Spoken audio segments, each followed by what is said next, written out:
Hey everybody, and welcome to today's encouraging word.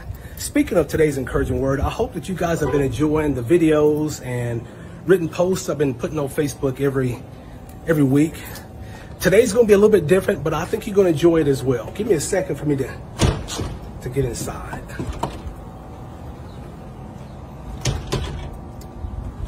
Serious 4 doors and a locked. 4 doors that are locked, also known as closed doors.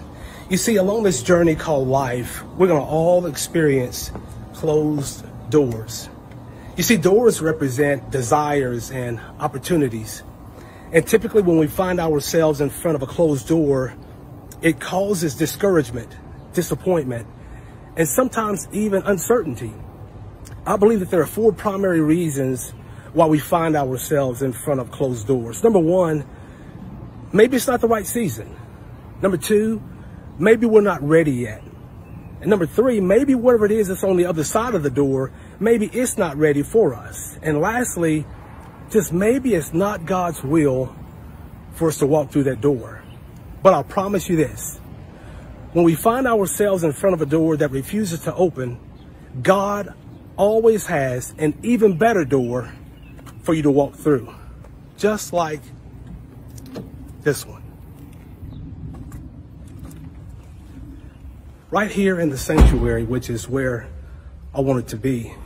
You see, those original doors that I tried to come through, had they been open, I still would have found myself in the sanctuary, but I would have had to walk through 2 more sets of doors. But the door that I just walked through gave me direct access to my heart's desires.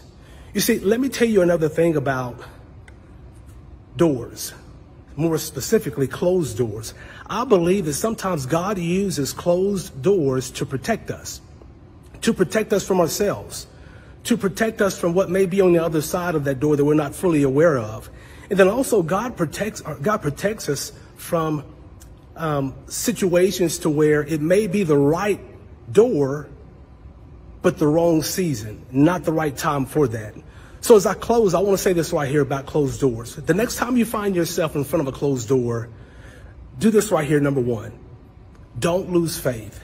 And number 2, remind yourself that God is in absolute, complete control, and that where one door closes, God has an even better door waiting for you. God bless you guys. Have a great weekend.